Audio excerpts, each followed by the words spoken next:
Hola, ¿qué tal? Buenos días.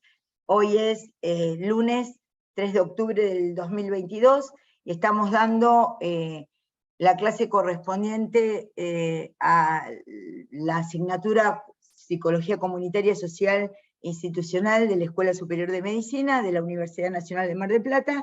Mi nombre es María Clara Areta y vamos a hacer el teórico a modo de conversatorio como lo vinimos haciendo, porque ya cuentan con otro teórico del mismo tema, que hoy es la medicina como práctica. Bueno, les quería preguntar a los que están así presentes mediante este medio virtual, porque es una presencialidad un poco rara, pero bueno, ya estamos acostumbrados, si tienen alguna pregunta, si el texto tienen alguna pregunta sobre el texto de la medicina como práctica o alguna pregunta que tengan de otros temas anteriores que los puedan ir planteando. Si alguien quiere empezar a preguntar o algo que haya insistido en los prácticos, si algún docente también quiere retomar algo que se haya planteado. ¿No? Hola, yo tengo una pregunta. ¿Cómo no? ¿Cómo no? Un instante que te busco. Dale, habla. Leila. Leila, ¿estás con cámara, Leila? No, no tengo. Bueno, entonces, bien. No es del texto de la medicina como práctica, pero es de otro texto que habían dejado del complejo Edipo. Sí. No lo comprendí muy bien. Si podríamos charlarlo. Bueno, muy bien. Vamos a hacer una cosa. Vamos a dar un poquito de la medicina como... vos tuviste el práctico sobre, digamos, ¿estuviste en el práctico correspondiente esa semana o no se Sí, puede hablar? sí. Ajá, muy bien. Bueno, muy bien. Bueno, entonces vamos a empezar con la medicina como práctica y después avanzamos sobre el texto sobre el complejo de Edipo, ¿sí? ¿Te parece? Dale, Muy bien. gracias. ¿Cuál es tu Profe, yo nombre? tengo una Decímelo. duda también. ¿Cómo? Vamos anotando, Marcos o Sandra, me anotan los temas lo del complejo de Edipo, ¿quién lo planteó la pregunta? Leila. Muy bien. ¿Y ahora quién está hablando? Josefina Navarro. ¿Tenés cámara, Josefina? Sí, acá te veo. Sí. Sí. ¿Cómo te va, Josefina? ¿Cómo andás? Bien. Sí. Yo tenía una duda respecto al práctico anterior sobre la episteme epocal, que Muy no la bien. entendí muy bien. Muy bien, muy bien, muy bien, muy bien. Gracias por la pregunta. Muy bien. Ahora lo retomamos, eso sí, como eso está en la medicina como práctica. Muy bien, es muy interesante. Bueno, mira, vamos a ir dando algunas características generales y después tomo lo de episteme epocal. Es un lapso interesante también del local, el episteme local. Nunca se me había ocurrido, es un lapsus. Pero, y vamos al complejo de Edipo después, ¿sí? ¿Está? ¿Te parece bien, Josefina? Bien. Sí, genial. Bueno, muy Gracias. bien. ¿Alguien tiene alguna otra pregunta? Porque si alguien tiene otra pregunta, las vamos anotando, o las van poniendo en el chat, si no les parece, las van anotando en el chat, y Sandra Piccinini y el doctor Aymar van tomando las preguntas, ¿sí? Bueno, Perfecto, ¿cómo? no, confirmarte que vamos tomando nota, sí. Ok, muy bien. El texto de la medicina como práctica tiene el objetivo que tiene la materia misma, que es justamente introducción a la construcción del pensamiento médico. Entonces, la construcción del pensamiento médico implica que ustedes justamente sepan, la epistemología como tal es la disciplina, rama de la filosofía, que se ocupa justamente de cómo se debe desarrollar una ciencia, digamos. Es la rama de la filosofía que se ocupa de la argumentación, de la organización de lo que es el pensamiento. Entonces, episteme, justamente en griego, significa justamente pensamiento, pero pensamiento dentro de como lo pensaba el mundo antiguo, el pensamiento más abstracto. Entonces, justamente cuando hablan de epistemología, siempre se refiere esa disciplina, esa rama de la filosofía, justamente que trata sobre la organización, el saber, el cómo decir, sobre el conocimiento. Entonces, de eso se trata epistemología, luego quedará episteme. Entonces, la medicina como práctica implica que ustedes vayan entendiendo los niveles de conocimiento en los que se puede justamente hacer una especie de organización. Esta organización implica que el conocimiento denominado episteme propiamente, la epistemología se ocupa de todo el conocimiento, pero hay una parte justamente del conocimiento que es más abstracta y que corresponde a lo que se llama episteme. Entonces, podemos decir que hay conocimientos de diferentes articulaciones, y el episteme corresponde a los conceptos más abstractos. Entonces podríamos pensar en todo lo que tiene que ver con los lenguajes matemáticos, el lenguaje como disciplina del discurso, ¿no? Disciplina del hablar, eso también es más epistemológico, más episteme, digamos, justamente, no más epistemológico, más constituye el episteme, los que son las ciencias duras. Entonces, esa forma justamente de organizar el conocimiento que tiene que ver, básicamente les diría, con lenguajes. Cuando ustedes vieron cadena de ADN ya, ¿no? Vamos a cerrar los micrófonos de las personas que no estén comunicadas con la clase. ¿Ustedes vieron lo que es la cadena de ADN, chicas y chicos? Bueno.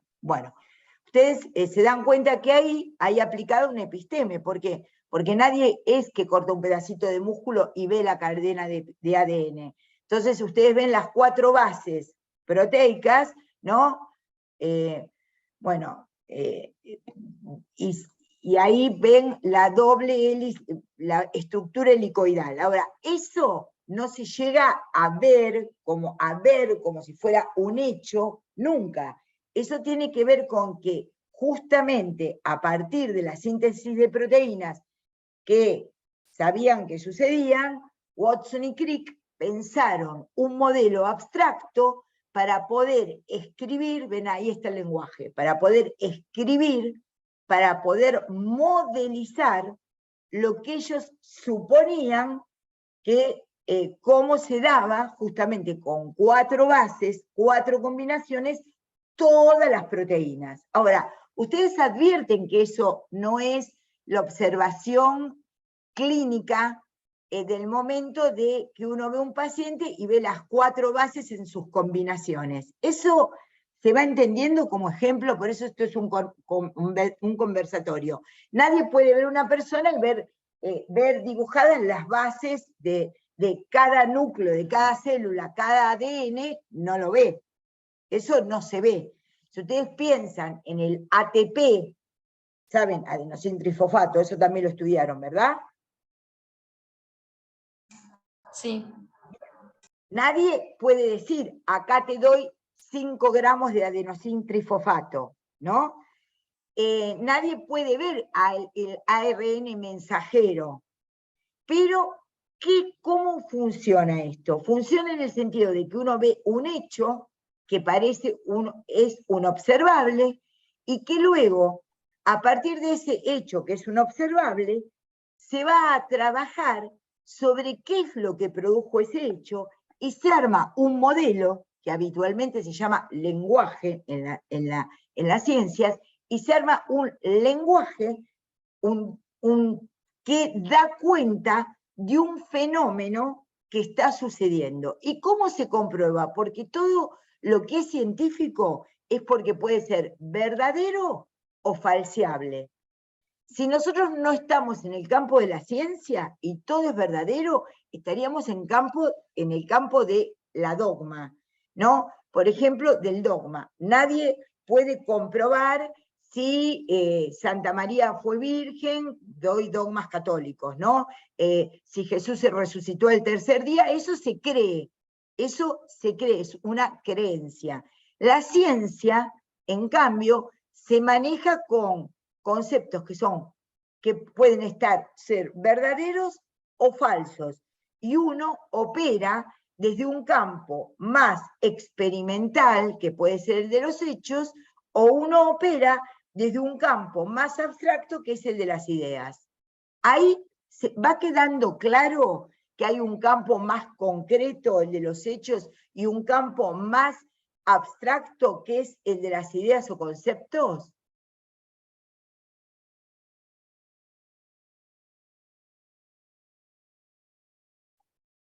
No del todo, pareciera. Bueno, pareciera que no del todo. Marco, ¿vos quisieras agregar algo más a esto que estoy diciendo, como un hecho y su comprobación, y lo que es, por ejemplo, la química simbólica, que es un ejemplo tradicional que se da habitualmente en esto? ¿Quisieras agregar algo más desde, por ejemplo, pensar en los receptores? Vamos a dar un ejemplo con lo empírico, Joaquín, sería una disposición, digamos, epistemológica en donde cuál se jerarquiza el hecho, el empirismo. No, entonces, en el campo de la experimentación aparece una manipulación de estos hechos. Eso sería el empirismo. Por ejemplo, vamos a darles un ejemplo, te voy a añadir al anclaje, Marcos. Yo voy a plantear algo, Dale. y ustedes lo van a ver. Ustedes saben que, por ejemplo, cómo actúan, vamos a dar un ejemplo que ya vieron en el primer cuatrimestre de farmacología. Por ejemplo, vieron antiinflamatorios, ¿no, Marcos? Lo que pasa es que ellos no están Ya no están en todavía, cuarto, perdón, estamos en, claro. claro, están como, Claro. hay que, sí, Bueno, por ejemplo, pero vamos a dar un ejemplo que sí vieron. FSH, en FSH1. Ustedes vieron cómo funciona el útero y cómo funciona la cuestión de reproducción, ¿verdad? A ver, los alumnos. Sí. Bueno, Sí, sí. ustedes saben, vamos a dar un ejemplo muy sencillo. Los estrógenos, ustedes conocen la palabra estrógeno, el concepto estrógeno, ¿verdad? Sí. Sí. Ustedes dirán, ¿y cómo sabe el estrógeno que tiene que ir, que sale el ovario y tiene que ir a estimular el útero? Porque eso ustedes ya lo aprendieron. El estrógeno tiene un efecto sobre el útero y otros órganos. Eso lo aprendieron, ¿verdad? Sí. Bien. Sin embargo, los estrógenos se distribuyen por toda la sangre de las mujeres, ¿verdad? Sí. ¿Y por qué será? ¿Por qué será que el estrógeno, que está distribuido en toda la sangre de todas las mujeres, tiene más efectos en algunos órganos? Por ejemplo, el útero. Muy bien, ahí está Joaquín. Y dice, por medio de receptores específicos. Muy bien, esa es la respuesta. Ahora, esa respuesta, muy bien, ¿cómo se arribó a esa respuesta? Se arribó mediante episteme, quiere decir, tratar de configurar un sistema de ideas y conceptos que me hicieran entender un hecho empírico, como antes planteó Joaquín. ¿Qué es un receptor? Por ejemplo, uno puede decir, ¿qué es un receptor? ¿Qué es un toma corriente, por ejemplo? ¿Qué es un receptor en una célula? Una proteína que puede estar o en la membrana y como que va a tener afinidad con la hormona. Muy bien, muy bien. Se va a unir. Muy bien, ¿quién dijo eso? Leila. Leila, está sin micrófono, Leila. Bien, perfecto. Quiere decir que la idea, a ver, Marcos, intervení todo lo que sea sí, necesario. acá me parece que como que con lo que están aportando creo que está bastante como, digamos, arrimando un poco a lo que yo creo que es a donde apunta María Clara. Sin llegar a la cuestión farmacológica, uno lo podría plantear con la fisiología, que de esto algo vieron. Por ejemplo, si ustedes piensan en el aumento de la frecuencia cardíaca, por ejemplo, ¿no? O sea, que es un parámetro cardiovascular. Y observable, un parámetro cardiovascular observable en la clínica. Claro, concreto, o sea, ustedes, digamos, pueden objetivarlo, ¿no? Y esto que, digamos, que tendría que ver con lo más abstracto, sería, che, ¿por qué aumenta la frecuencia cardíaca?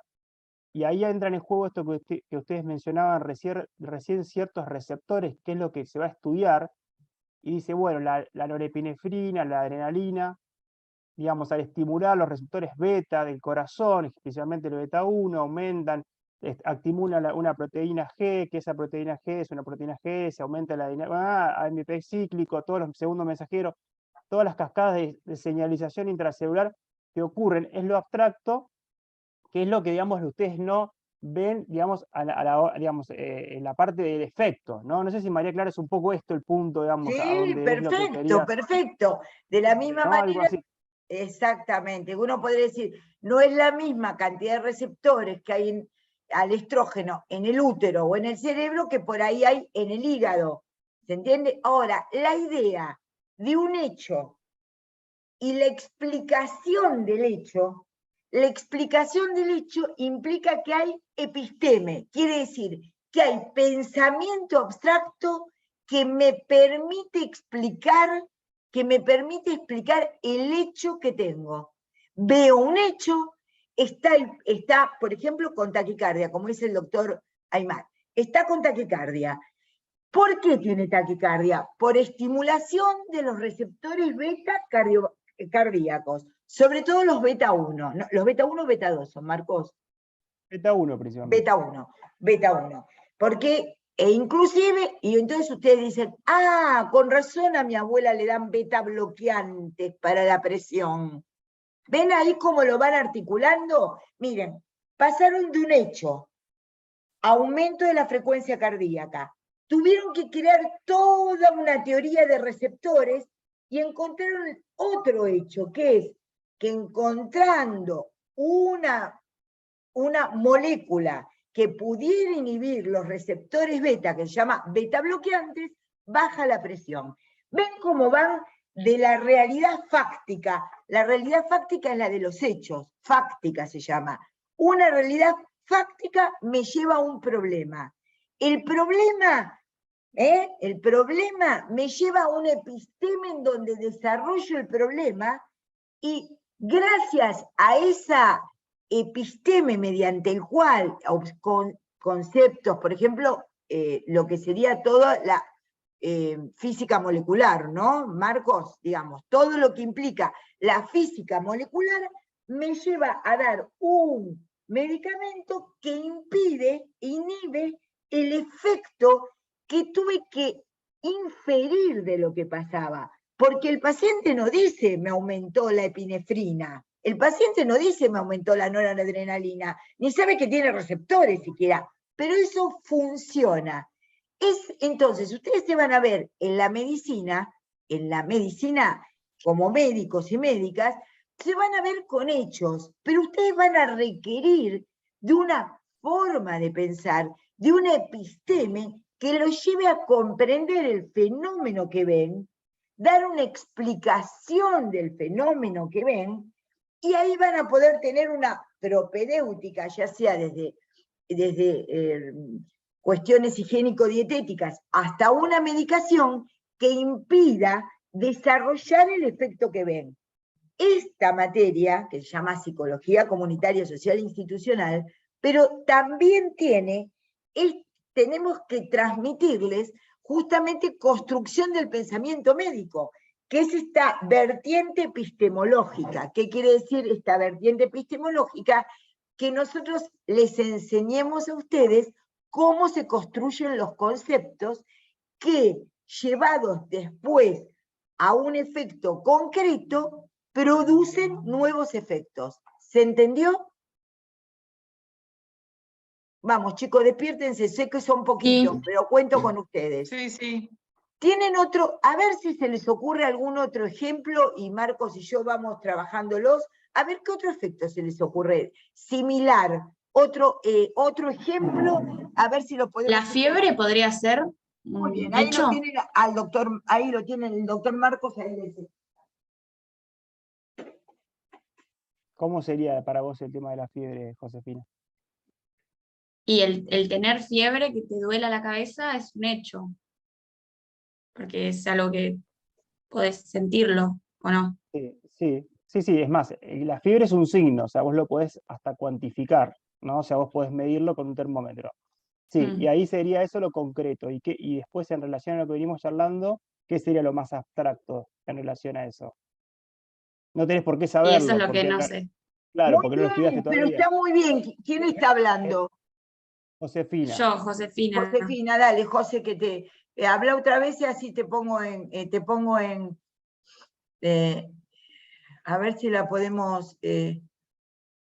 No necesariamente tenés que saberlo porque No, entiendo que a esta no, altura es que de nos carrera estás no lo he ayudando a estudiado. pensar, Josefina. Claro, Dale, claro, por eso se llama la idea conversatorio. claro, no lo vas a entender, pero un poco, a ver, sin saber qué te imaginas que en base a lo que venimos charlando, qué tendrías que investigar para poder decir, che, la fiebre ¿qué sería? ¿El por qué? Claro, exactamente, Muy es un poco bien, muy bien. la fisiopatología, es por qué, digamos, de alguna manera aumenta la temperatura, que ahí tenés que ver, digamos, cuál es como hablamos recién de los receptores y demás, qué situaciones tienen que ver con fenómenos que hacen aumentar la temperatura corporal. Y como le decía María Clara, muchas veces la fisiopatología de los cuadros se aprenden, se estudian para después aplicar las terapéuticas.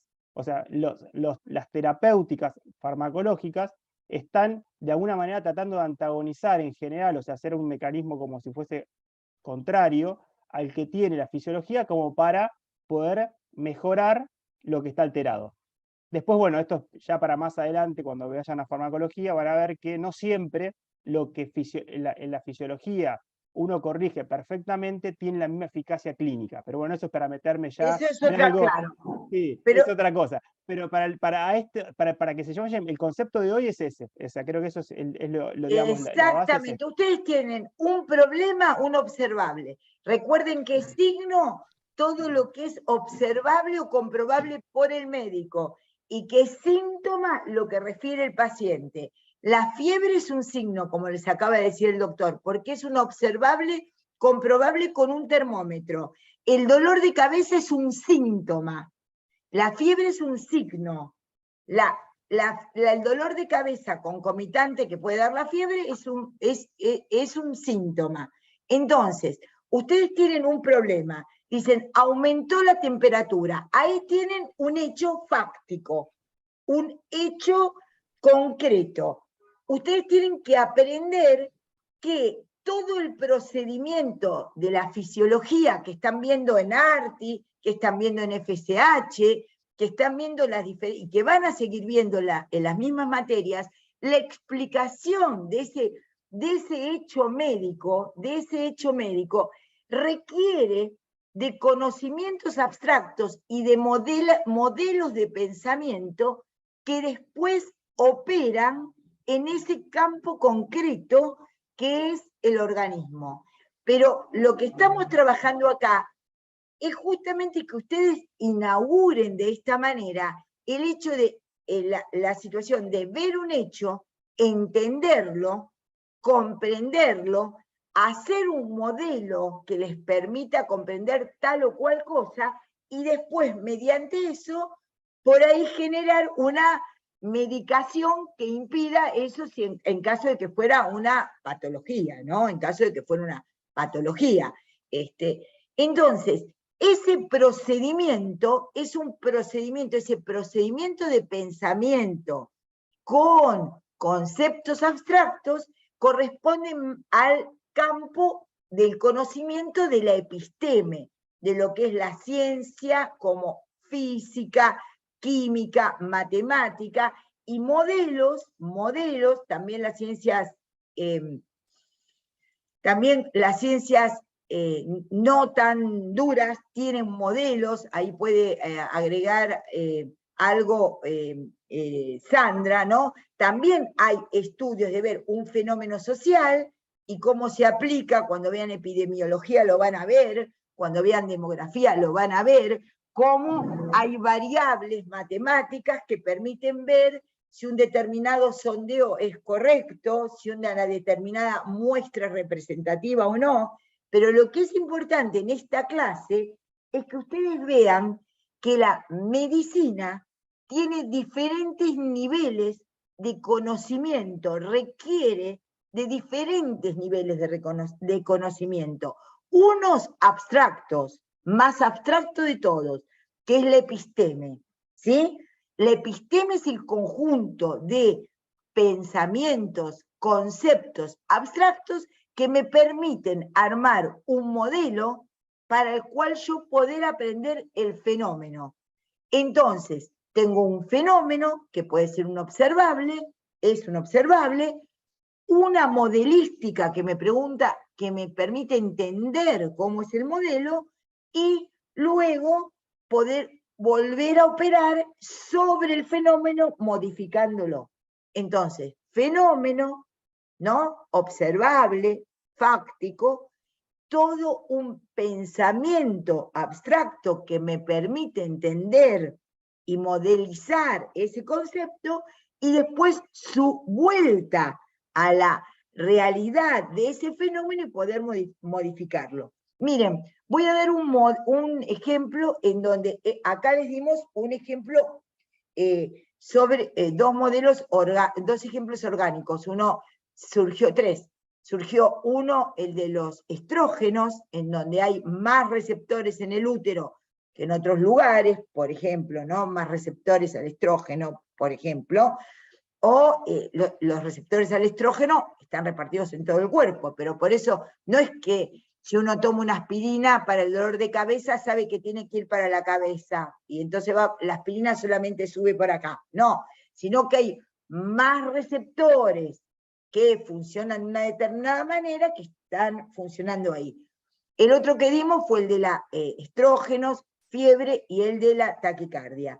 Por ejemplo, cuando fue la epidemia de HIV-Sida, los médicos que empezaron a ver en los años 80 el HIV-Sida veían que aparecían determinadas enfermedades, que son enfermedades de estas, las parasitarias, Marcos, no me sale las que son, que justamente incurren en pacientes que tienen bajas las defensas, ¿no? Entonces, que presentaban lo que se llamaba, por ejemplo, Kaposi, que era una enfermedad en piel, o que hacían neumonía, para que lo entiendan más claramente.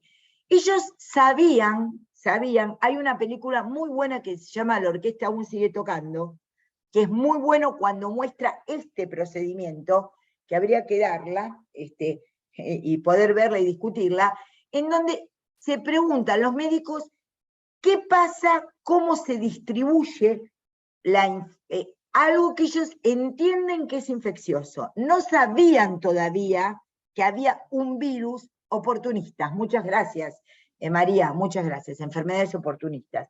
No sabían todavía de qué se trataba. Te sumo, María, te sumo ahí. Si hablas, te puedo ver en amarillo. Hola María Clara, pero estoy complicada, hay mucho ruido en mi casa, por eso dejo. No, apagado pero anclaje ahí, y cuando quieras seguimos los tres. Dale. Entonces, ¿qué hicieron? ¿Qué pensaron? ¿No se contagiaban? Había particularmente una conexión entre Estados Unidos y Europa. Veían que dijeron, hay algo que se está moviendo de un lugar al otro, esto es infeccioso. Entonces, ¿qué pensaron? Se parece a la hepatitis B. ¿Ven? Ahí otra vez vuelve el episteme. ¿Por qué? Toman algo similar, tratan de adaptar una modelística y tratan de verla, tratan de entender el fenómeno del HIV-Sida de una manera, de un modelo que ya conocían. Pero para eso requirieron de un episteme, porque ellos tenían pacientes que se infectaban con enfermedades oportunistas, ¿no? Por ejemplo, vamos a decir las correctas, María, tuberculosis, ¿no? Sí, la neumonía por Pneumocystis carini. Yo me acuerdo cuando estaba en la facultad, había un paciente que tenía neumonía por Pneumocystis carini, que en realidad es característica en esos pacientes. No sé si se da en otro tipo de cuadros. Igual, sarcoma de Kaposi. Sarcoma de Kaposi. O la criptococosis, cosas que en general no generan enfermedad, y en caso de que bajan las defensas, las generan. Entonces ven que desde el fenómeno de ver el paciente con neumonía, con el sarcoma es un tumor que se da en piel, ¿no? Se llama sarcoma de Kaposi. A mí me lo tomaron yo tengo 42 años de médica, me lo tomaron en dermatología cuando estaba cursando, y ya estaban trabajando sobre eso, ¿no? Sobre el sarcoma de Kaposi, ustedes fíjense, hace 45 años atrás, y veían que algo estaba pasando. Ahora, ellos tuvieron del hecho concreto de estos pacientes que les resultaba complicado, tuvieron que armar un modelo teórico, y ese modelo teórico, ya sea por orgánico para los receptores, ya sea epidemiológico, corresponde a lo que es episteme. A lo que es episteme. Ustedes tienen que sentirse estimulados a investigar, a preguntarse qué pasa cotidianamente en la clínica, y de ver cómo andan mejor tales pacientes, cómo andan mejor otros, y aunque no sean, ojalá que sí, pero no tienen que pensar en el investigador como un hombre barbudo de lentes metido en un laboratorio que solamente está viendo en un microscopio de última generación cómo funcionan las cosas. Las investigaciones, las ideas se utilizan tanto en el campo de las ciencias duras como en el campo de la investigación. Todos de alguna manera debemos estimular nuestra capacidad de pregunta ante un hecho que no comprendemos, y de los que necesitamos valernos de un modelo para comprender, mejorar o estimular. Todo el proceso del hecho concreto a su modificación implica un proceso de ideas abstractas, conocimiento y modelización que se llama episteme, ¿sí? Que son los saberes abstractos puestos en juego. ¿Les quedó claro con estos ejemplos? Sí. Sí.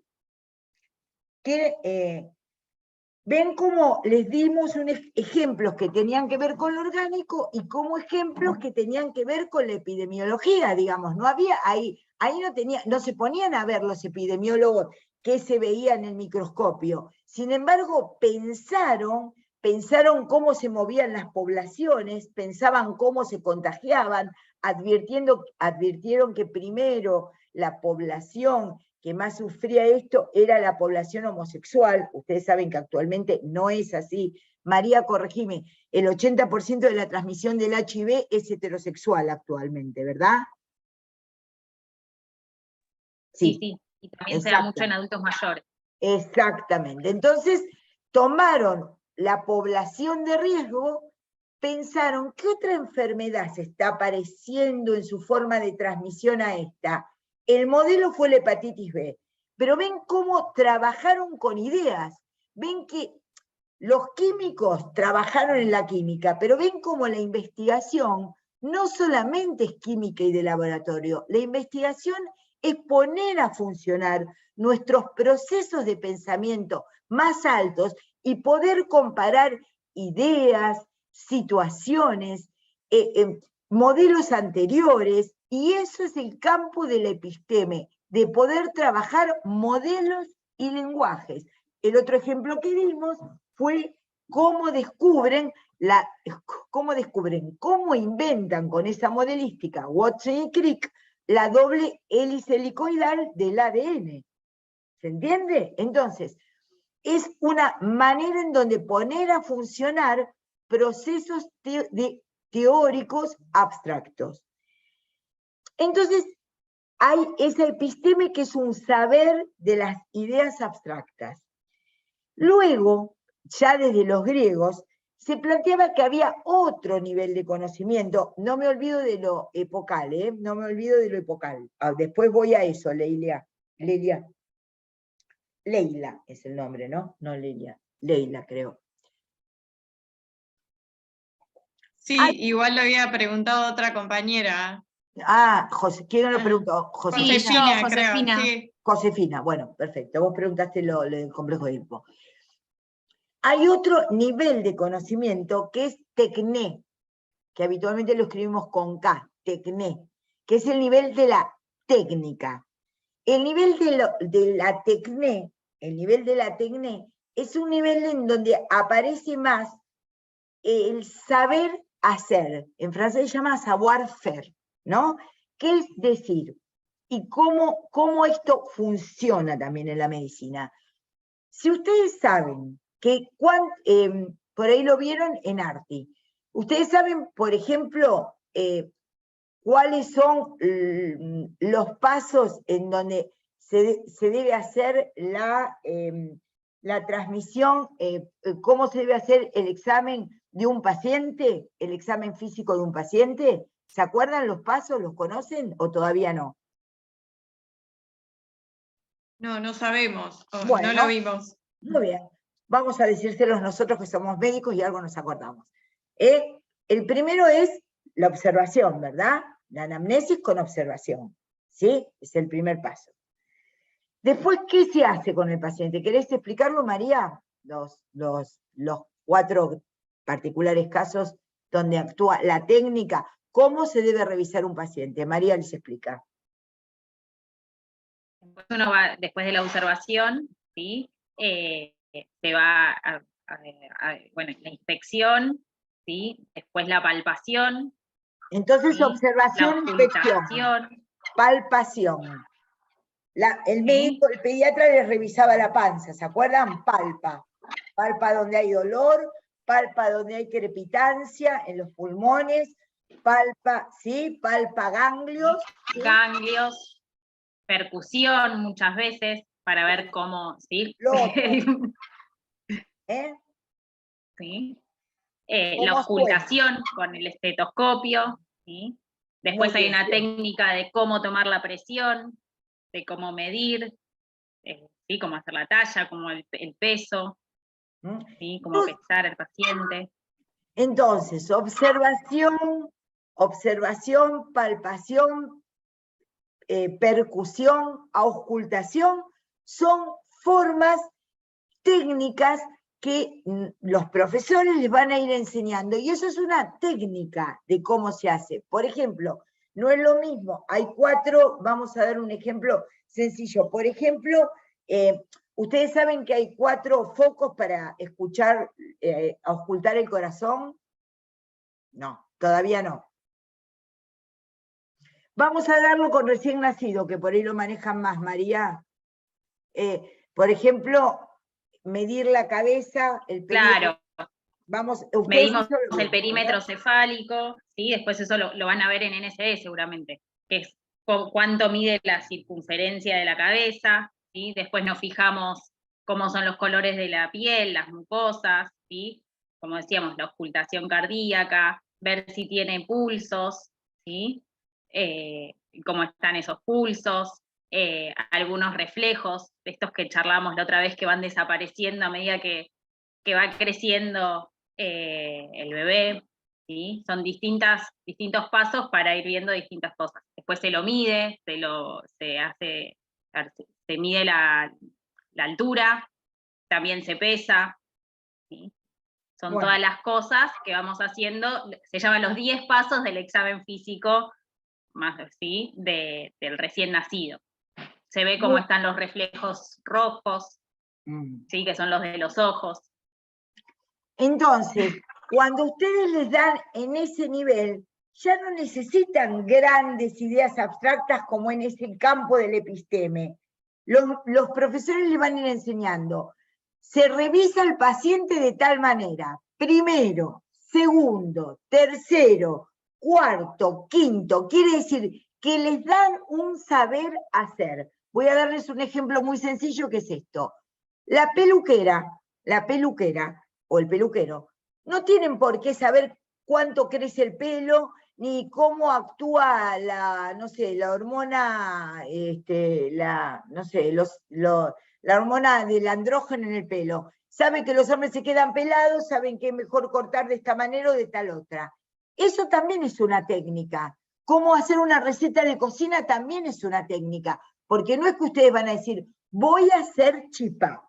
Para hacer chipá, yo conozco la harina de maíz, cómo interactúa con el queso, y de alguna manera las proteínas se funden. No, le dicen, escúchame, agarrá tal cantidad de harina de maíz, le pones tanta harina de maíz, le agregás tanto de queso. Yo no sé hacer chipá, nunca hice en mi vida, ni los de eso de la favorita, ¿no? Pero digo, cualquier cosa.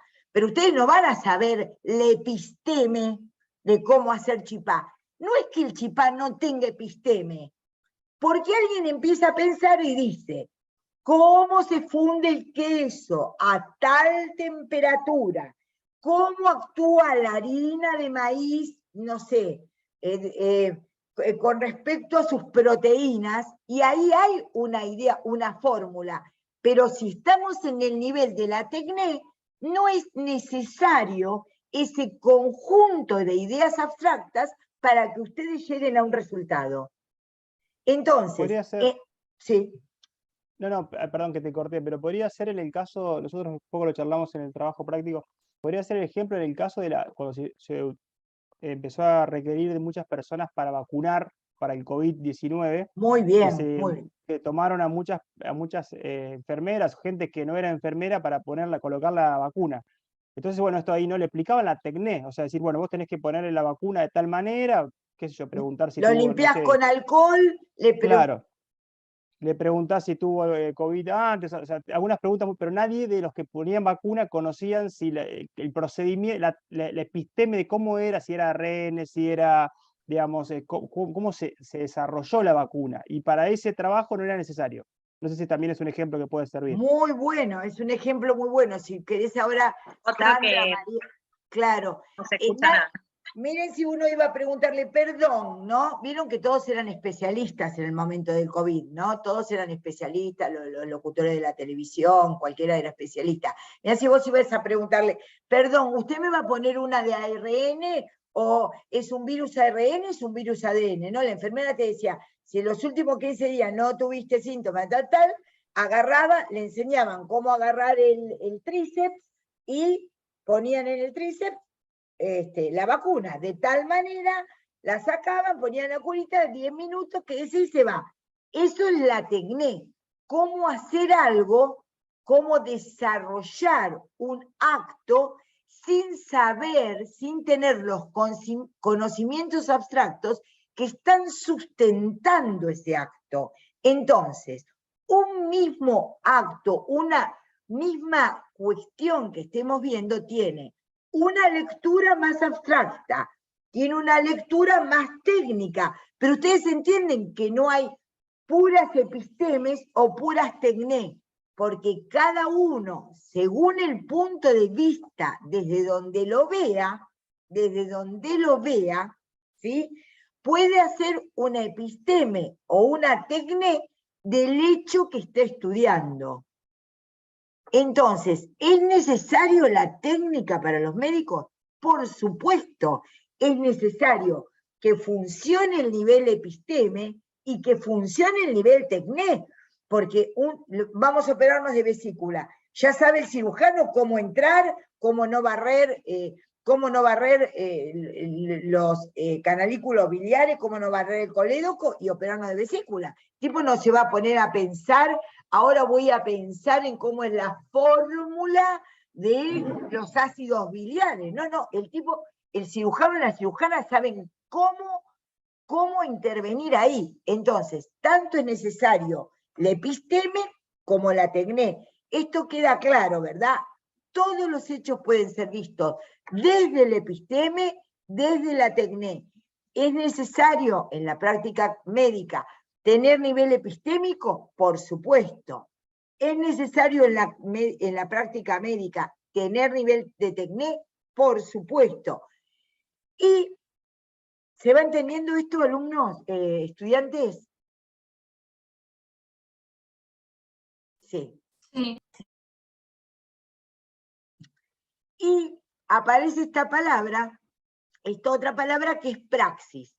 La praxis implica una otra forma de conocimiento, ya planteado también por los griegos, que es praxis o práctica, praxis va con X y práctica es su traducción al castellano, que implica la transformación de un real mediante un simbólico. Quiere decir, yo voy a trabajar de tal manera que pongo en juego un saber hacer que está basado en la episteme y en la tecné, y hay una transformación, la praxis implica una transformación de la realidad preexistente mediante la operación que estoy llevando a cabo, ya sea una operación clínica, ya sea una operación quirúrgica, ya sea una operación de una indicación, ya sea, por ejemplo, si las personas hay un brote de diarrea en un determinado lugar. Bueno, habrá que pensar cómo tal barrio tiene diarrea, ¿verdad? Tal personas del barrio tiene diarrea. Hay que ponerse a pensar dentro del episteme, ¿qué tipo de diarrea es? ¿Cuáles son los elementos que producen diarrea? ¿De dónde toma agua el barrio? ¿El agua del barrio estará contaminada? Ese nivel de hipótesis e ideas es un nivel epistémico.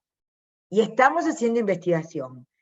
Después tengo que ir y buscar, si supongo que la hipótesis es que está contaminada el agua, voy con la tecné, hago una muestra de agua, el equipo hace una muestra de agua, verifica cómo está el agua y ven que ahí hay también, y volverá al episteme para ver, bueno, hay Escherichia coli, no hay Escherichia coli, hay salmonella, no sé, qué contaminación pudo haber. Ven como cada acto y la praxis, ¿qué sería? Intervenir, digamos, en esa situación para saber, con ese saber epistémico y ese saber justamente técnico, intervenir para solucionar el hecho del que estamos hablando. ¿Ven cómo están articuladas? ¿Ven cómo están articuladas las cadenas de conocimiento? Eso se advierte, que no hay, que no están separadas, sino que es un nivel de cómo ustedes van a pensar como médicos. Hoy lo que podríamos pensar es, justamente titular esta clase es, ¿cómo pensamos? ¿Qué implica el pensamiento médico? ¿Cómo pensamos? ¿Cómo se piensa el problema médico o los problemas médicos? Esto es justamente construcción del pensamiento médico. Entonces, episteme, tecné, práctica, praxis, y la última forma que describían los griegos de conocimiento era lo que se llama doxa. La doxa es el nivel de la opinión. No, yo creo que es mejor darse la Pfizer que darse la Moderna, que la Sputnik. Eso es un nivel de opinión. Yo qué sé, un taxista me explicaba en plena pandemia que él suponía que era mejor una vacuna que la otra. Le digo, mire señor, yo solamente soy médica, pero me dedico a otra especialidad. Si usted es inmunólogo, epidemiólogo, la verdad yo lo desconozco, pero el tipo a nivel del conocimiento vulgar, porque la doxa es un conocimiento vulgar, opinaba, por eso es el de la opinión, que no es una opinión de expertos, opinaba sobre el tema. ¿Es desechable la doxa? No. Vamos a volver al mismo problema, a un mismo problema y ver los niveles en donde trabajamos. Supongamos que este caso, por ejemplo, de la diarrea. Pensaron, hay un hecho de diarrea, estamos en un hecho fáctico, se tuvo que pensar causas, probabilidades, situaciones a investigar para ver por qué esa población sufría la diarrea, ¿no? Se tuvo que poner en práctica procedimientos establecidos, porque la técnica son procedimientos establecidos. El nivel de la técnica es procedimental. Este procedimiento, ¿sí?, se llevó a cabo la captura, se tomó el agua, se vio cómo se... Bien. La praxis consistió con todo ese episteme y toda esa técnica, ir a operar sobre, por ejemplo, impedir que tomasen agua contaminada durante un tiempo. ¿Sí? Es una práctica, quiere decir que ese saber simbólico me permitió tomar una medida que impidió que eso siguiera funcionando. Un conocimiento simbólico modificó un real. Dejaron de tener diarrea. ¿Por qué? Porque no tomaban el agua contaminada. ¿Se va entendiendo? Y la doxa. Por ahí decían, no, porque en realidad, tuvimos diarrea porque vino, no sé qué, no sé, un brujo y no sé, dijo tal cosa, o el agua, no tenemos diarrea, esto es normal, yo qué sé, una idea. Ahora, ¿es desechable la doxa? No, porque el médico también opera desde la doxa. Por ejemplo, le puede decir, bueno, ¿dónde puede? Vaya, por ejemplo, si alguien le dice, vaya a la farmacia del hospital o del CAPS, lleve esta receta, y ahí le darán los medicamentos. Eso también es a un nivel más sencillo, como de opinión. Está mezclado entre la técnica y la opinión, pero la opinión también forma parte de las decisiones médicas. Porque si ustedes creen que van a operar como médicos, solamente desde el punto del episteme, como científicos, solamente a nivel de la técnica, como técnicos, solamente a nivel de la praxis y nunca de la doxa, están errando, porque muchas veces, muchas de las indicaciones médicas que ustedes van a dar, van a hacerla también a partir de una opinión formada. Funciona mejor tal cosa y la otra, y no se fueron a fijar la bibliografía para ver si eso es estrictamente así. Entonces, la articulación del acto médico implica estos niveles de conocimiento que ninguno está errado en sí mismo, ninguno es un error en sí mismo, están articulados de una manera particular. Lo que es importante es saber que si uno está discutiendo la efectividad, por ejemplo, de tal u otro medicamento, no puede decir a nivel de la doxa, no, a mí me parece que anda mejor la amoxicilina que la amoxicilina más el clavulánico en las anginas. ¿Por qué? Bueno, a mí me parece. Bueno, lo que a vos te parezca es una opinión, eso es doxa. Si vos ese mismo problema lo podés justamente tomar una población, estudiar, poder tramitar eso, ya estás más a nivel del episteme. ¿Me pueden ayudar los colegas a dar a profundizar estos ejemplos o poder llevarlos a cabo con otros ejemplos? Pensaba, María Clara, esto que comentabas del uso de amoxicilina, por ejemplo, en ciertos cuadros virales, que en general muchas veces van a venir los pacientes diciéndoles que quieren un antibiótico por un resfrío. Y después van a ver que la mayoría de las veces es por causa viral y que los antibióticos no van a hacer efecto, pero nosotros partimos de esa doxa de que los antibióticos curan los resfríos, ¿no? Obviamente a través del episteme y demás se fue demostrando que el antibiótico no cura el resfrío, ¿sí? Porque actúa sobre las bacterias. Bueno, claro, porque actúa sobre las bacterias.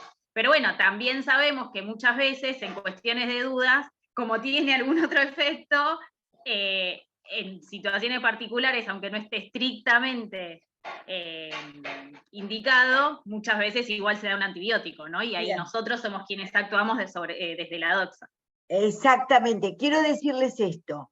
Vamos a ir planteando como de lo simple a lo complejo la clase, de lo general a lo particular, y con grados de ejemplificación que vayamos entendiendo. No vamos de lo general, no vamos a dar excepciones en primer momento de la clase, ¿no? Para hacerla didácticamente y pedagógicamente posible. Entonces, por ahí el médico, como le decía María, dice, ay, pero mi mamá cuando estaba resfriado me daba antibióticos. Bueno, eso es en el nivel de la opinión. Y eso, lo importante es que ustedes adviertan que eso funciona en el acto médico. Está bien, está mal, lo vemos, para eso estamos dando esta clase, pero no para que ustedes crean que en el acto médico los médicos son pura episteme y científicos que hacen biología molecular y que saben exactamente, digamos, la prima de la mitocondria cuando están practicando la medicina. ¿Y por qué yo armé ese texto que se llama La medicina como práctica? Porque la medicina es una práctica, es un conjunto de saberes, de conocimientos epistemológicos y técnicos que modifican mediante esos simbólicos una realidad. Por ejemplo, si alguien tiene, voy a dar un ejemplo, me corrigen acá los doctores, ¿no? Porque yo no hago, ustedes saben que yo soy psiquiatra y psicoanalista, yo no hago esto, pero sí, el paciente tiene una faringitis, una inflamación de la garganta, y tiene un estreptococo beta-hemolítico, hay que darle un antibiótico inexorablemente, sí o sí, ¿verdad?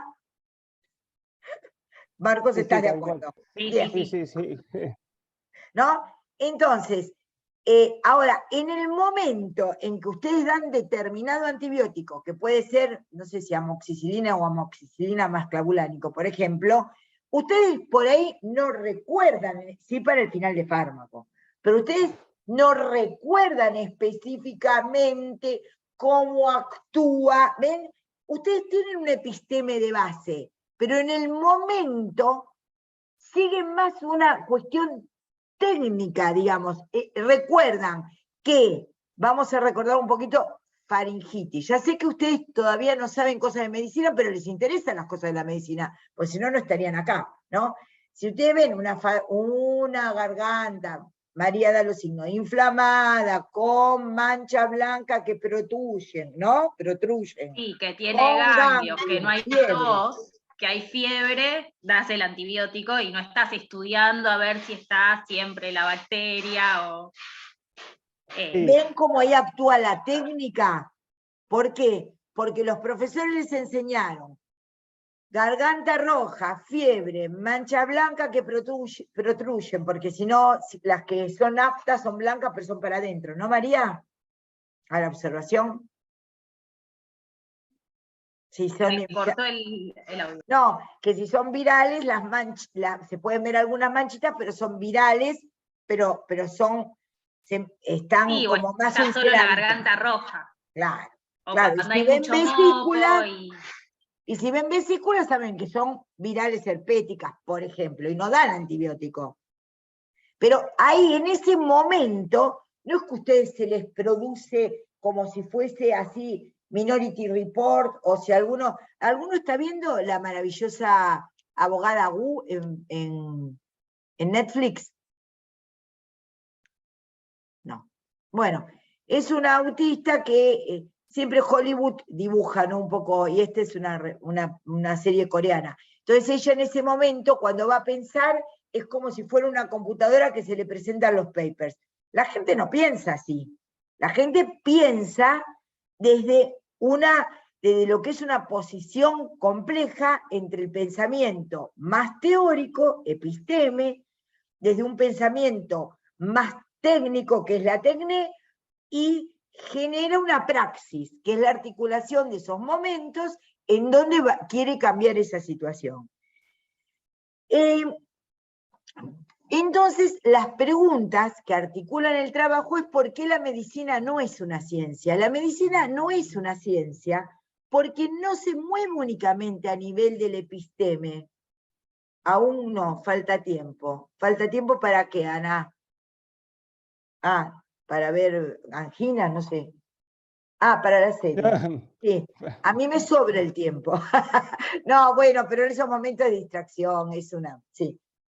¿Puedo hacer antes que sigas un comentario de lo que venís hablando? Claro, por supuesto.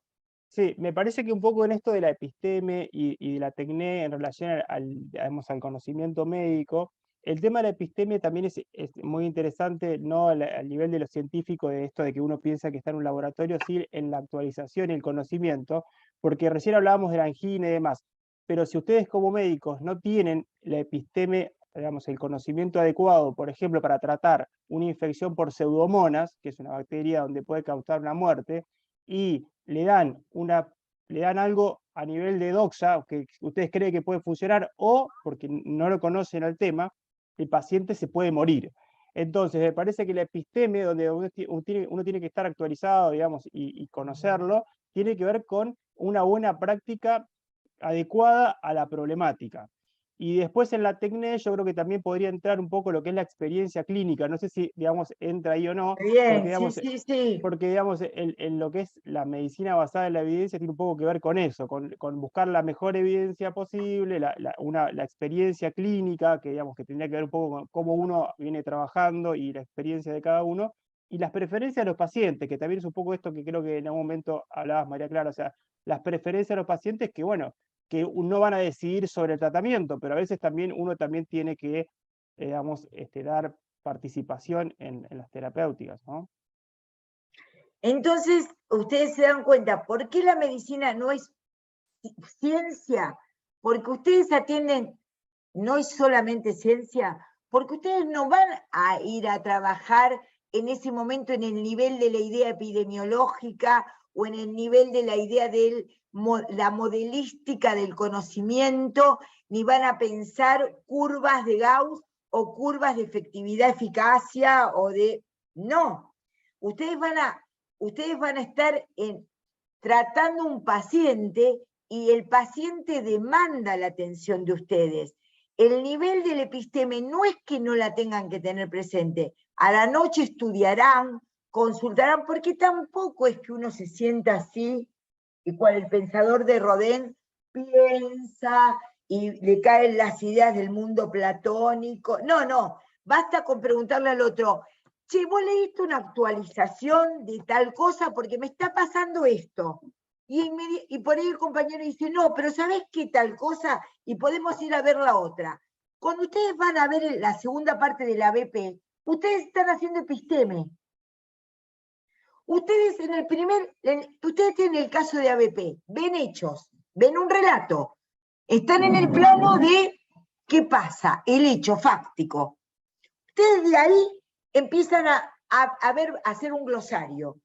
Tal palabra no la sé, tal palabra no la sé, qué significa CAPS, qué significa estudios prenatales, qué significa, no sé, TSH, tomo los dos ABP que vieron, ¿no? ¿Qué significa TSH? ¿Por qué está delgada? ¿Qué significa hipertiroidismo? Ustedes no saben, ustedes ven ahí un paciente en un texto. Cuando ustedes empiezan a pensar cómo, cuáles son las palabras que no conocen, cuando ustedes van a investigar, están en el plano del episteme y ven que no se transformaron en científicos de alta gama, pero están en un plano más epistémico. Ven cómo el ABP también reúne, campo también, son escenarios donde ustedes, ¿por qué la currícula innovada? Tenemos confianza en la currícula innovada, porque les enseñamos estas cosas, que ustedes en campo aplican episteme, TECNE, praxis y doxa, que ustedes en el campo, en los escenarios ven eso, y que ustedes en la práctica médica van a articular todo eso. Por eso esta materia dice primera materia de construcción del pensamiento médico, pero no había ningún texto que planteara esto. Fue por eso que yo escribí el texto que escribí como texto de cátedra, porque no había ningún texto que hablara de la construcción del pensamiento médico. Que habría que editarlo, ¿no? Habría que editarlo en un librito, una cosa así. Pero entonces, ustedes tienen este tema, tienen 4 niveles de conocimiento, y entonces no es una ciencia porque no, ustedes en el momento de ustedes como clínicos, hagan ginecología, obstetricia, medicina general, cirugía plástica, no sé, siempre como médicos trabajan a nivel de la demanda del paciente. Me duele esto, a una población le pasa aquello, tengo tal problema. Están trabajando como médicos, ¿sí? Y ahí tienen que, piensen en la ABP y campo, piensen en la, voy a dar más el modelo de ABP, piensen en el modelo de ABP, tienen una situación, tienen que pensar sobre la situación, ya están en episteme. Ustedes son especialistas en, voy a tomar, la primera es Jessica y la segunda es Micaela, ¿no? Ustedes estaban en, Jessica, en pensar 16 años, si ustedes fueran epidemiólogos dirían, bueno, ya tendrían la epistemesa. Por ejemplo, ¿cuántos porcentaje de embarazo juvenil la serie Doctor House? Ah, muy bien, ahí está, Claudia, también. Lo que yo digo, está muy bien, Doctor House, cuando ellas hipotetizan, está muy bien, pero ustedes también pueden ser Doctor House, porque si no parece que eso es justamente, únicamente para los yanquis y con un doctor en la televisión. Lo que nosotros les queremos transmitir es que ustedes tienen que, son los clínicos de hoy, son los investigadores de hoy, y que tienen que hacer eso desde ahora. Eso es lo que estamos haciendo ahora. Construyendo desde ahora eso, no para cuando ustedes después se reciban y después salen en bolas. No, que desde ahora está muy bien. Claro, ustedes cuando discuten con sus compañeros en la ABP son Doctor House.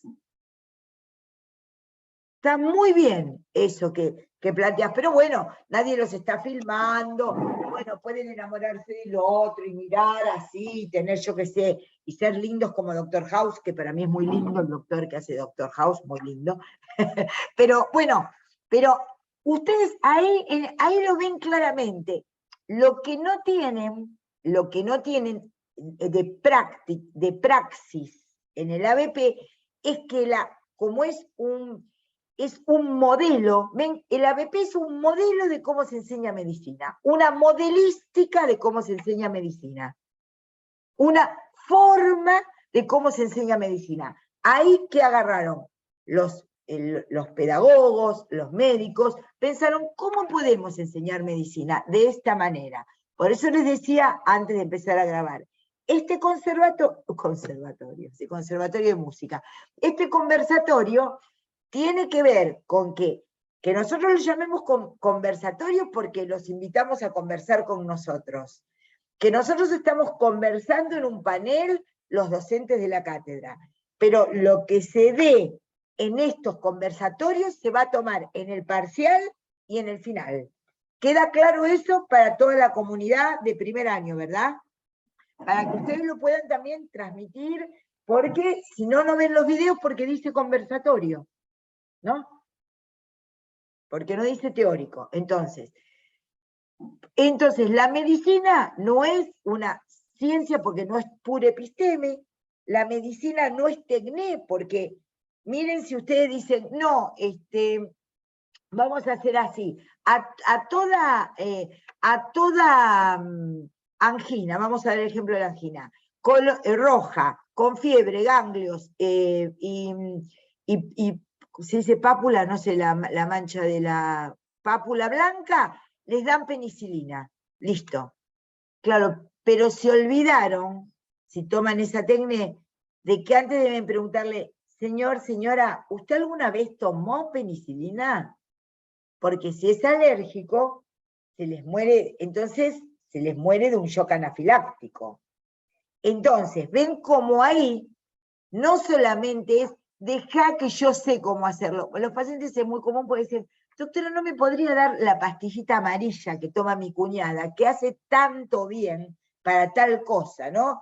Por ejemplo, vamos a dar casos concretos, vamos a tratar de hacer, no es una ABP, pero un caso concreto. Por ejemplo, una paciente que yo atiendo, me cuenta en una sesión de psicoanálisis que durante una noche fue de guardia en guardia, porque estaba desesperada, por un dolor que le tomaba desde la mandíbula para abajo, y le tomaba parte de la nariz, y estaba desesperada del dolor, yo qué sé, y la terminaron medicando como si fuera una sinusitis, después de hacerle una placa, ¿Se imaginan una noche en las clínicas, una placa, verla?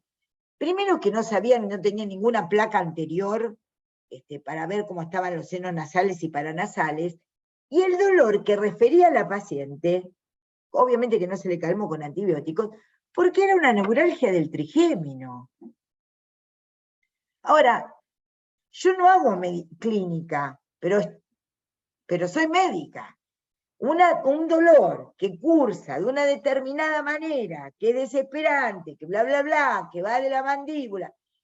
No pensaron el diagnóstico diferencial. Cuando ustedes vayan viendo diagnóstico diferencial, también están haciendo episteme. Miren en el ABP, podía tener, vamos a ir a Micaela, podía tener un hipertiroidismo, podía tener, ayúdame María un poquito, podía tener un ataque de ansiedad, esos diagnósticos. Sí. Estar solo adelgazada porque venía con mucho estrés y comiendo poco. Un montón de cosas podían pasar. Claro, problemas de alimentación, dice Claudia, Claro. Exactamente. También, Claudia Manso, muy bien. Entonces, bien, ahí ustedes ante un mismo hecho aplican. Entonces, la medicina no es solo ciencia, porque no se ocupa solo del campo epistémico de las ideas. No es solo tecné, porque ustedes no pueden ser mecánicos que repitan en cada caso sin advertir ciertas variaciones particulares de cada paciente. Si ustedes no advierten y aplican la misma técnica, no, por ahí, no sé, el peluquero, el cocinero, le pone, no sé, una tintura L'Oreal, yo qué sé, yo no entiendo nada de eso, pero le ponen L'Oreal y le da alergia, y dice, ay, perdón, señora, pero yo no sabía, yo pongo L'Oreal a todos. Sí, bueno, pero es peluquero, ustedes no van a trabajar de peluqueros, ustedes van a trabajar de médicos y médicas. Entonces eso lo tienen que saber cómo se articula. Entonces, la técnica sola tampoco funciona, pero es necesaria. A ver si entienden este concepto que es de epistemología. La episteme es necesaria, pero no suficiente. La tecné es necesaria, pero no suficiente. Entonces, se articulan en la praxis, que es poder captar, justamente articular ese conjunto de simbólico que mediante la indicación e intervención médica va a hacer que se varíe la situación. Y con respecto a la doxa, también va a influir en el médico, porque en el médico va a decir, bueno, esta señora le pone gotitas, yo qué sé, no, porque le duele el oídito, le voy a poner gotitas externas. Entonces, cuando ustedes estudien sana y estudien también otorrino, pero cuando estudien sana, se van a dar cuenta que la mayoría de las otitis después de faringitis son otitis media, ¿o no?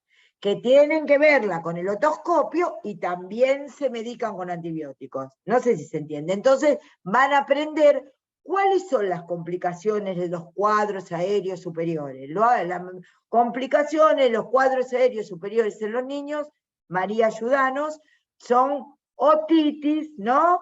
Bronquitis. Faringitis, neumonía. Si no son virales. Pero hay que revisar esas tres cosas para ver si no se sobreinfectó por una bacteria. Ahí ven cómo funciona el episteme.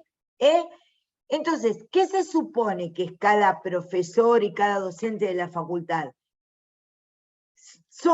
Cada docente de la facultad se supone que somos profesionales que podemos atravesar estos campos de conocimiento y que a partir de la experiencia estamos enseñándoles a construir el pensamiento médico. Entonces, preguntas, comentarios, así como dicen lo de Dr. House, que vino bárbaro, vamos, muchachos y chicas, si nos encanta que intervengan. Todos vieron películas de médicos o series, Emergencias, esa se veía cuando, yo no sé, yo era joven, yo qué sé, que estaba George Clooney. A ver, ¿qué más? ¿Qué se les ocurre?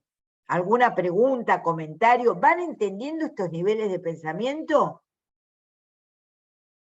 porque se entiende, bueno, me alegro. Con los Porque- ejemplos queda bastante claro todo. Ujú. Bueno, entonces hay que decirle a los demás compañeros y compañeras que vengan al conversatorio, porque el conversatorio es una articulación entre el teórico y el práctico. Y ustedes pueden intervenir junto con todos los docentes que acá estamos. Sandra, ¿querés decir algo? Sandra, que estás ahí. No, María Clara, parecen muy claros también los ejemplos vinculados a la futura práctica de medicina, me parece que le están llegando bien. Ujú, ujú.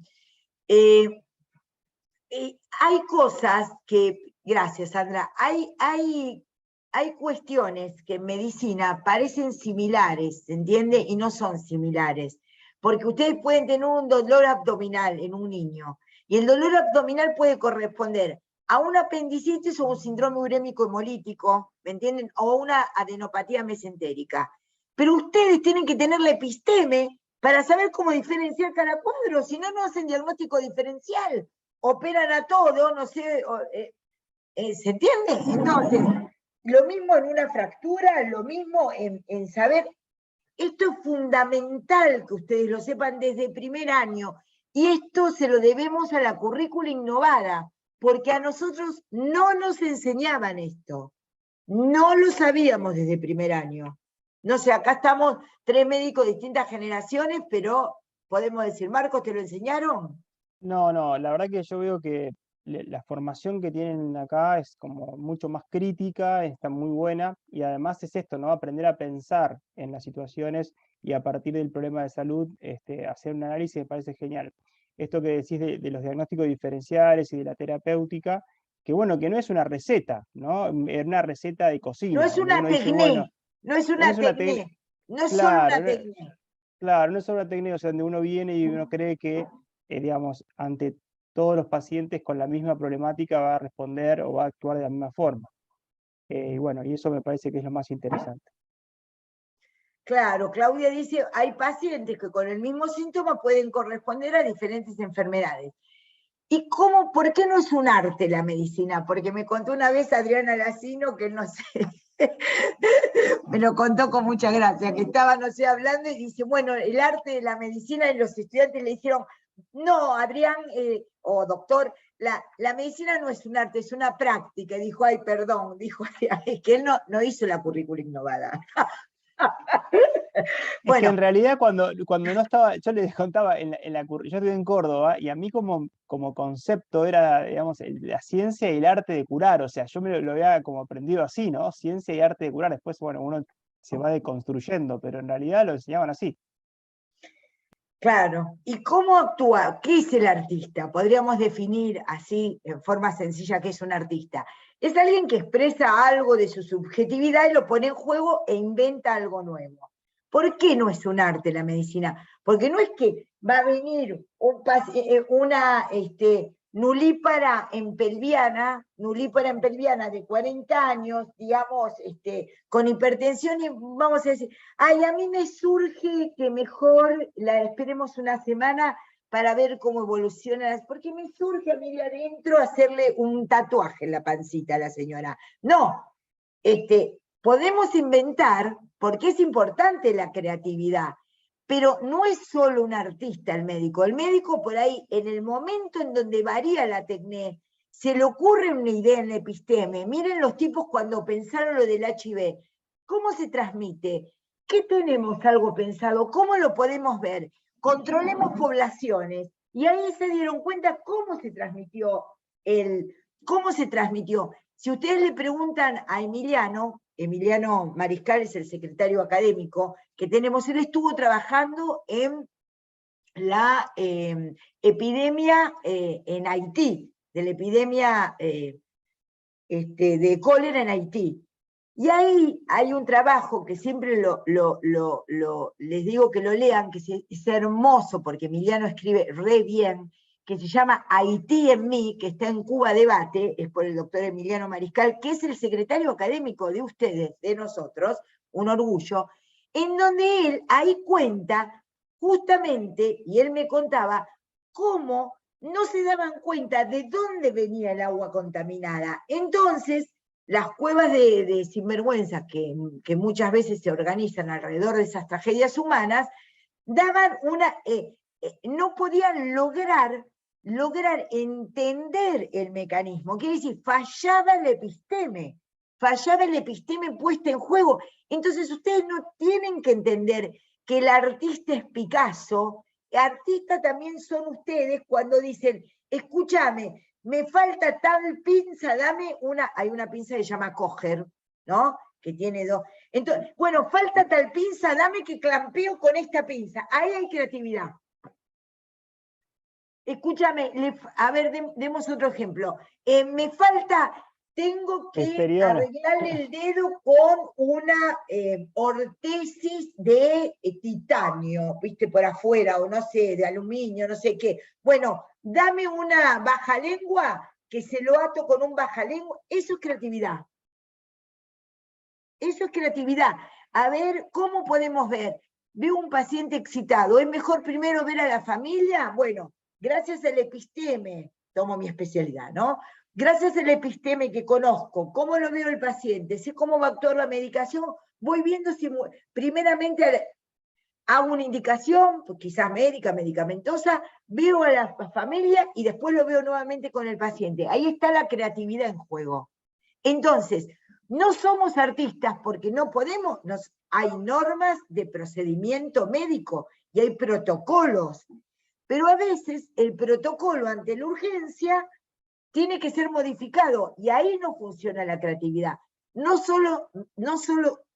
somos solo en la práctica médica, que es transformar un real mediante un simbólico. No somos solo artistas, no solo somos científicos, no solo somos técnicos, porque no alcanzan, ni tampoco somos religiosos, sacerdotes, en el sentido de que tienen que creer como en un dogma, porque los dogmas, por eso está pusieron el esquema de los 4 círculos, bueno, se llaman esquemas de Venn, ¿no? Yo lo que traté de hacer es como un nudo borromeo, pero bueno. Es un esquema de Venn en donde ahí aparecen, gracias, Leonela, ahí ven cómo la práctica médica está hecha de esos elementos. Entonces tienen 4 preguntas que yo formulo, o 4 cuestiones que formulo. No es ciencia, no es solo ciencia la práctica de la medicina, porque uno tiene un paciente que tiene que curar, no se va a poner a las 12 de la noche en una guardia a investigar sobre cómo el problema de las úlceras cuando tiene un paciente que por ahí tiene una úlcera que hay que resolverla en el momento, pues está sangrando. Ay, a ver, ¿cuáles son? Vamos a trabajar, me parece que en Australia se ha visto que los casos de hemorragia vaginal, ¿no? De metrorragia se solucionan así. No. Vos tenés ahí un protocolo. El protocolo es una mezcla de episteme y de tecné para llevar acá adelante una práctica. Entonces, a veces uno tiene que ceñirse a los protocolos y también puede justamente modificar los protocolos cuando los protocolos necesitan ser modificados. Y eso es, entonces, vamos a repasar el artículo. Hay 4 niveles de conocimiento griego: episteme, tecné, praxis y doxa, y hay 4 preguntas que yo me permito hacer en relación a por qué no es solo, el médico no es solo un científico, el médico no es solamente un técnico, el médico y la médica no son solamente un artista, ni tampoco son un religioso. Bueno, esto es el artículo en general. Si queda alguna pregunta o duda, voy a lo de episteme epocal. ¿No? Bueno, dejamos el artículo, que espero que les haya quedado claro, y ahora pasamos a la pregunta de episteme epocal. La episteme epocal, la palabra episteme epocal la inventó Foucault, que ustedes lo van a ver dentro de unos días, que fue ese famoso filósofo, sociólogo, pensador francés, que escribió textos tan maravillosos como Vigilar y Castigar, que ustedes lo van a ver en primer año, y el año que viene van a ver el de Biopolítica en Interculturalidad, ¿no? Van a ver 2 textos de Foucault. Es un lujo para ustedes que lean Foucault en la Facultad de Medicina, un lujo. Lo ven en Harvard, y ustedes.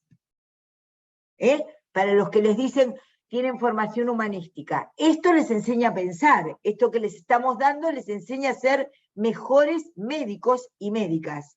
¿Se entiende? No es guitarreo, es enseñarles la construcción del pensamiento. Foucault habló de episteme epocal en el sentido de que es el conjunto de saberes que uno tiene, que cada ciudadano tiene, ciudadanos por la Revolución Francesa probablemente. Foucault se murió en el 81, fue víctima de la epidemia de SIDA, a los 50 años se murió, fue víctima del HIV-SIDA, y él lo que plantea es que es el conjunto de saberes que tiene cada uno por existir en una época determinada. Por ejemplo, si ustedes me dicen qué sujetos son sujetos tecnológicos digitales, son, digamos, tienen incorporada la pantalla, por ejemplo, yo tengo un nieto que tiene 1 año y medio y yo le muestro una foto, por ejemplo, como si les mostrara este pad, ¿no? Le muestro la foto y él hace... ¿Por qué? Porque justamente tiene el concepto de pantalla, entonces quiere correrlo como si fuera una pantalla, no tiene el concepto de soporte material en papel u otro elemento que le permita. Entonces vamos a hacer una clasificación de millennials, de centennials, ustedes son ustedes jóvenes estudiantes, son epocalmente sujetos digitales. Nosotros somos migrantes digitales. Arribamos a poder grabar la clase, subirla a YouTube, pero somos migrantes digitales.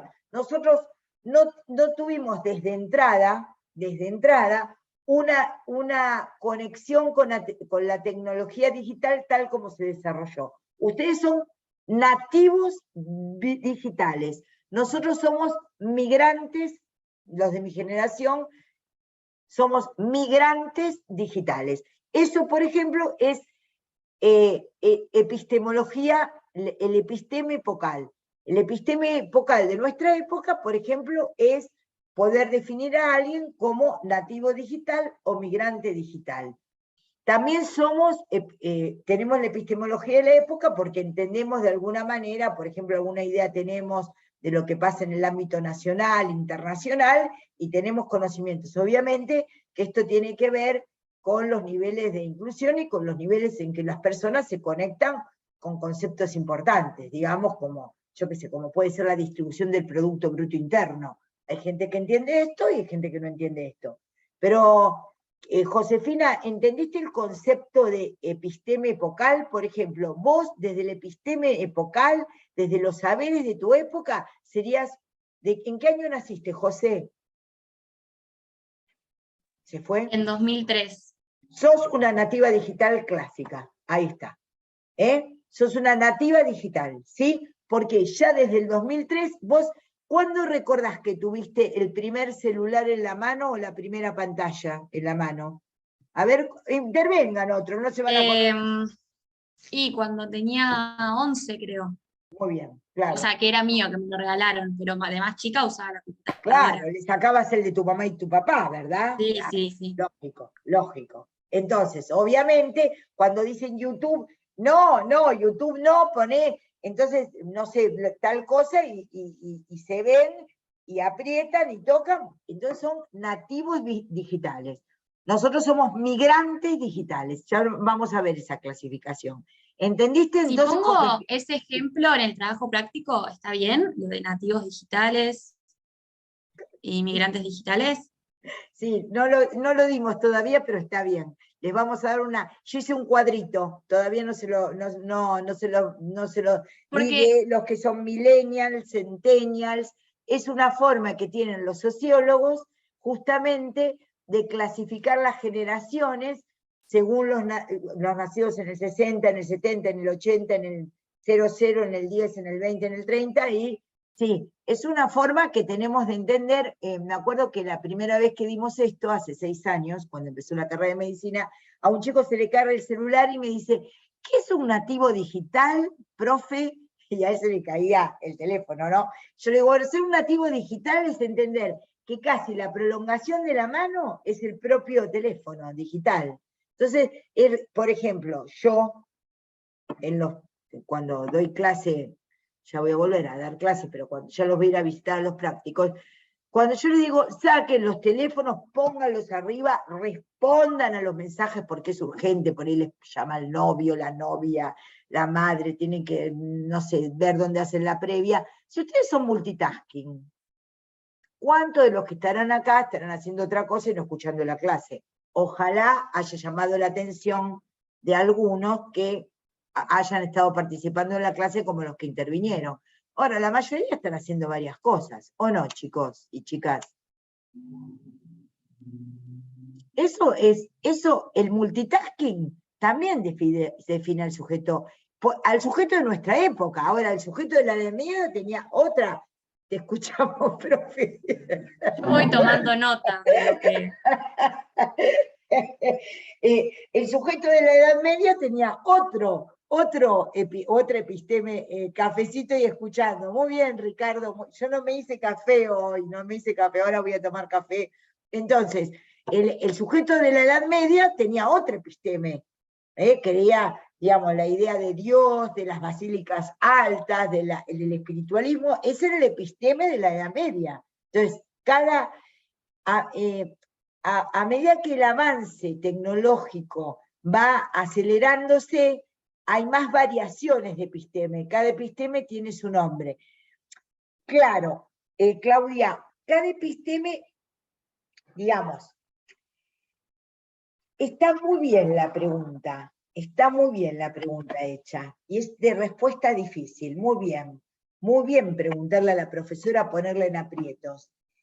Nosotros podemos pensar la episteme como epocal, entonces uno podría decir, voy a hablar de la Edad Media, y voy a decir cómo en el sujeto de la Edad Media, por ejemplo, antes de la formación de los estados nacionales en Europa. Entonces estaba armado en Burgos, no había, digamos, o cómo es el sujeto, podemos decir, grandes movimientos sociales, transformaciones sociales, dan episteme. Por ahí pequeños movimientos no dan episteme. Por ejemplo, si yo hablo del sujeto preindustrial, hablo del episteme del Fordismo, por ejemplo. Fordismo es cuando Ford inventa como estoy cansada, estoy un poquito fásica, piensa cómo se desarrollan los autos armados en serie, y eso se llama Fordismo. Entonces, ¿por qué Ford armó los autos así? Por eso le ganó a Tucker, digamos, en la lucha de cómo armar los autos. Entonces uno podría pensar un sujeto preindustrial, un sujeto postindustrial, la cadena de montaje, muchas gracias, y la cinta transportadora, que exactamente, Yulisa, sí, exactamente, muy bien, muchas gracias. Podemos pensar el sujeto de la máquina de vapor, por ejemplo, y ya cerrando con el complejo de Edipo. Freud era un episteme, ¿qué episteme era la de la época de Freud? Pensar en la física, pensar en cómo se producía el calor, la energía, el movimiento, el trabajo. Esa era la corriente fisicalista del momento, y Freud era sujeto de ese episteme, fisicalista, como dice en el trabajo del complejo de Edipo, creo que es así, ¿verdad? Entonces había otros que pensaban en una corriente más espiritual que se llamaba esencialista, pero Freud siempre fue la corriente más material fisicalista. Entonces creía justamente, entonces el concepto de pulsión, deseo, conflicto, está ahí presente. Con respecto al complejo de Edipo que preguntó, ¿Leila o Josefina? Leila. Sí, yo, Leila. Yo pregunté lo de que ya la respondiste. Gracias. Leila, ¿y vos qué no entendiste del complejo de Edipo? Todo me dijiste. No entendí lo de la represión cuando como que concluía el complejo de Edipo. Ah, muy bien. El complejo de Edipo, viste que te lo planteé como un procedimiento mediante el cual la pulsión, que parece como tan interna, se conecta con el lazo social que implica la familia, sea la familia que sea, monoparental, ortodoxa, heterodoxa, lo que sea. Entonces, esas sensaciones, esas ideas, esos pensamientos que se tuvieron, se olvidan porque lo que encontró Freud es que hay amnesia infantil. Si yo les preguntara a ustedes que recordaran sucesos de cuando tenían 2 años, algunos con mucha memoria lo sabrán, otros no. Digamos, la función del olvido, que es la que produce amnesia, es porque se produce un proceso en donde a medida que van pasando los acontecimientos de la vida, se va perdiendo sensaciones vivenciales y uno los va olvidando. Pero hay momentos en que es muy importante esa represión, sería lo reprimido. Claro, Ricardo, la represión produce lo reprimido, Ricardo, muy bien, Ricardo Campos, muy bien. Lo reprimido está producido por la represión. Verdrängung se dice en alemán, represión. Verdrängung. Claro, ahora me acordé, era lo de la castración lo que no me había quedado muy en Muy claro. bueno, ahora vamos. Muy bien, gracias por aportarme, muy bien. El niño o la niña tiene amor y odio hacia el padre y la madre. Vieron que no hay complejo de Electra en psicoanálisis, así que si lo preguntamos no vayan a poner complejo de Electra para la niña, esas macaras, ¿no? Que a veces ponen. Bueno, entonces, el complejo de Edipo, ¿qué implica? Que hay una función que se llama función paterna, que la puede llevar a cabo un hombre, una mujer, un travesti, o algo, una función, que implica que no todos los deseos del niño o de la niña pueden ser concretados. Y aparece algo que tiene que ver con la amenaza de castración. Freud en su momento la toma como que si el niño varón, por ejemplo, es incestuoso, quiere tener relaciones sexuales con la madre, porque así se expresa la pulsión, como el deseo incestuoso de esta. Eso caería con una amenaza de castración, quiere decir que le cortarían el pene. Ahora bien, eso es una metáfora, porque la mayoría de los padres no amenazan al niño varón con que le van a cortar el pene si se acuestan con la madre, porque los niños tampoco dicen me quiero acostar con mamá, me quiero acostar con mamá. Pero por ahí tienen una insistencia en un determinado sector y el complejo de castración actúa sobre marcar un cierto límite, marcar una cierta pauta en donde hay ley, y la ley se impone bajo esta amenaza fantasmática. Entonces, lo que se reprime, lo que se olvida y constituye el núcleo del inconsciente, es estos sentimientos que se tuvieron hacia la madre, el padre, o la función de la familia más moderna, menos moderna. Ven, la episteme de nuestra época en cuanto a lo familiar no tiene que ver como la episteme de la familia patriarcal, ortodoxa de los años 50, ¿ven? Eso es una episteme, ahí tienen una episteme epocal. Entonces, el complejo de castración, justamente lo que hace es operar sobre el niño o la niña diciéndole que no todo es posible, digamos, transmite una incompletud de lo simbólico. Dice, no, viejo, mira, hay algo que no podés hacer, que no, por estructura no podés hacer.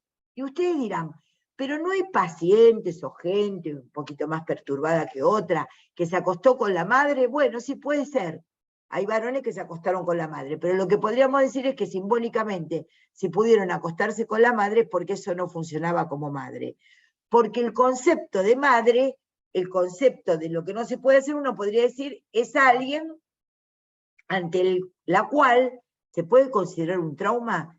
Ay, no te entiendo, Ricardo, ¿qué se puede considerar un trauma?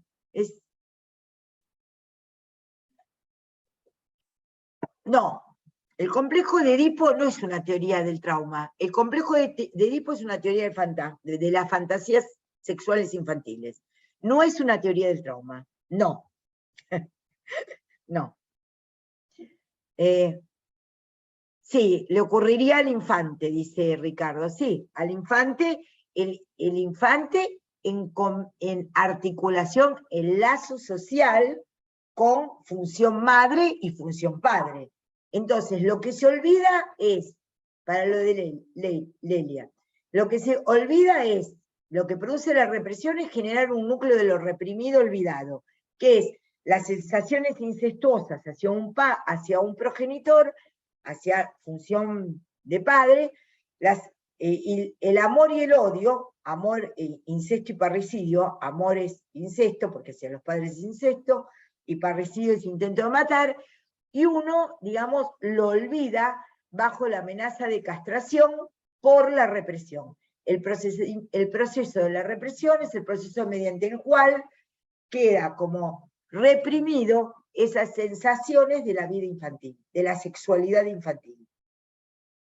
¿Quedó más claro?